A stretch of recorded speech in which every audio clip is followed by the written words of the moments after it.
Gagawa tayo ng Oatmeal Chocolate Cookies.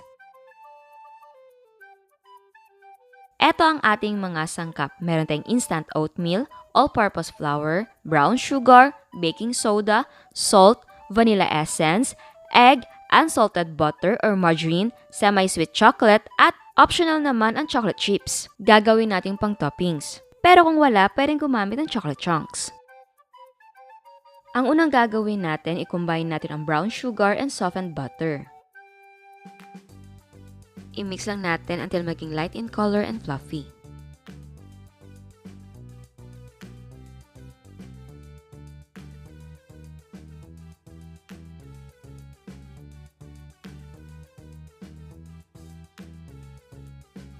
Tapos, i-add natin ang egg and vanilla essence.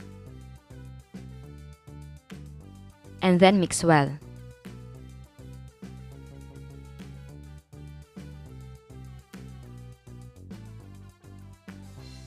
Now, add oatmeal, all-purpose flour, baking soda, and salt.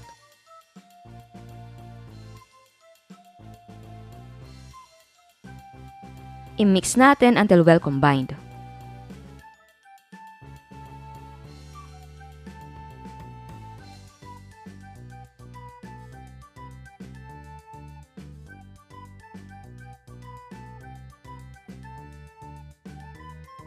Ngayon naman, i-fold na natin ang ating chocolate chunks sa ating dough. Kung gusto nyo gumamit ng chocolate chips ay pwedeng-pwede.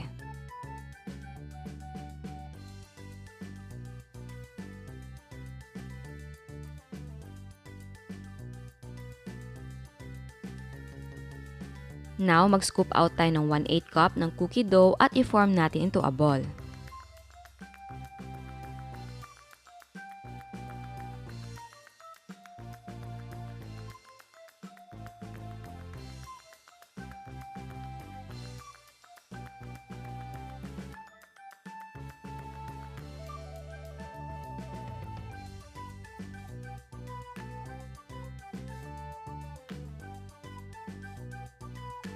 Tapos, paglagay tayo ng chocolate chips para sa toppings. Again, kung walang chocolate chips, pwedeng gumamit ng chocolate chunks.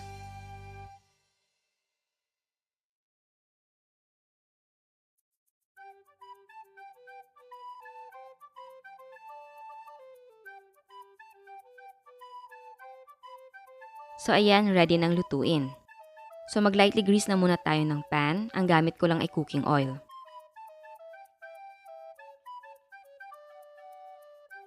Tapos, ilagay na natin ang cookie dough sa ating pan. So, ang gagawin ko, batch by batch, hindi ko dadamihan ang pagsalang. Cover and cook over very low heat for 10 to 15 minutes. So, sa kalan ko, ito ang low heat ko. Pero gusto ko very low. So, ang gagawin ko, pipihitin ko papuntang high. Pipihitin pa natin until malapit na sa off. So, ayan na yung super mahinang apoy. Pero kung gusto nyo low lang, lutuin nyo lang yung cookies for 8 to 10 minutes. Eto naman ang isang option bago nyo isalang ang cookies. Pwede nyo i-flat ang mga cookie dough para hindi magkaroon ng dome ang ating cookie. Pwede semi-flat or flat talaga.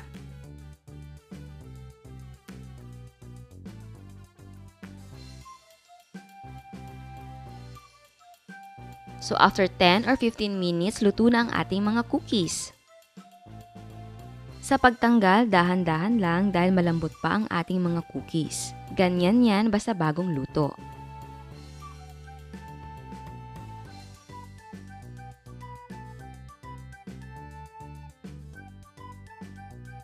Eto naman yung cookies natin na 1 tablespoon lang ang measurement.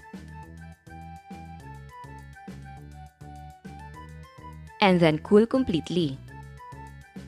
Kung napapansin nyo, iba-iba ang size at shape kasi yung iba ginawa kong flat, yung iba naman semi-flat, medyo may dome ng konti na flat. Eto naman yung hindi ko flinat, so may dome siya. Eto naman yung maliit, yung 1 tablespoon lang na measurement yung ginamit natin. So eto yung likod, hindi naman sunog. Ayan. So, eto na ang ating no-bake oatmeal chocolate cookies. So, bumili ka lang ng ingredients at i-ready mo na ang non-stick pan mo. At bago tayo mag-taste test, sa hindi pa nakasubscribe, please subscribe sa ating YouTube channel. And please click the notification bell and please click all para ma-notify kayo sa lahat ng uploads. So, ayan, titikman na natin. Ayan. So, kita nyo naman, no? Andyan talaga yung ating oatmeal. Ayan.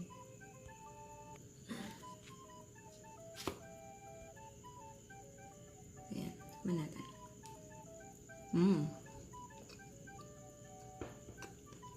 Ang sarap. Cookies na cookies talaga. Andun talaga yung oatmeal na lasa and chocolate. Supposed to be dapat oatmeal lang to. Pero sabi ko parang mas maganda lagyan ng chocolate. Which is good talaga. Buti na lang. Sarap. See? Kahit sa bahay lang, walang oven, walang mixer, makakagawa ka ng cookies mo. Sarap. Parang bumili ng oatmeal cookie sa mga shop, mga coffee shop, ganun. Galang.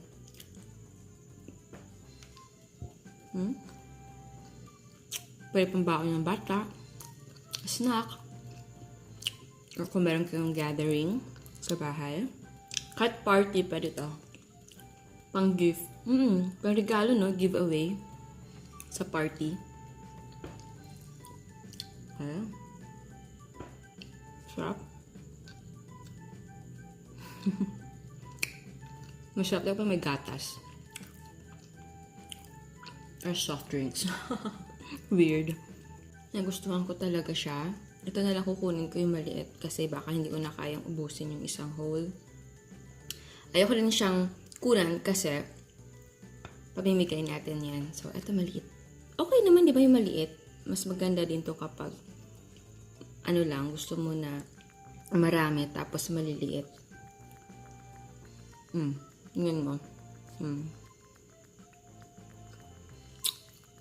Galing.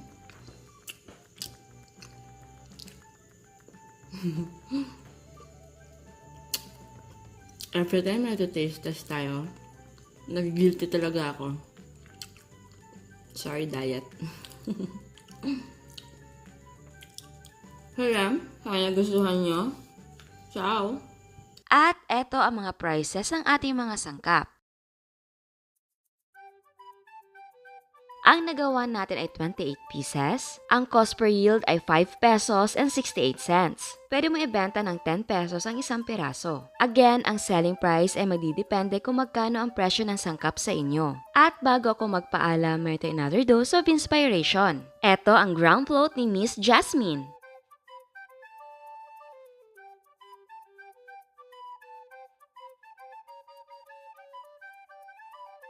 Eto naman ang Gram Sylvanas ni Miss Galid.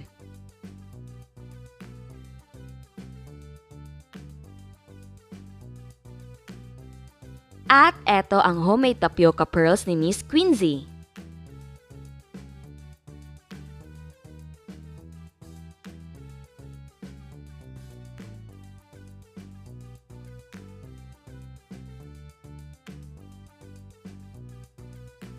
Eto naman ang cake ni Miss Mary.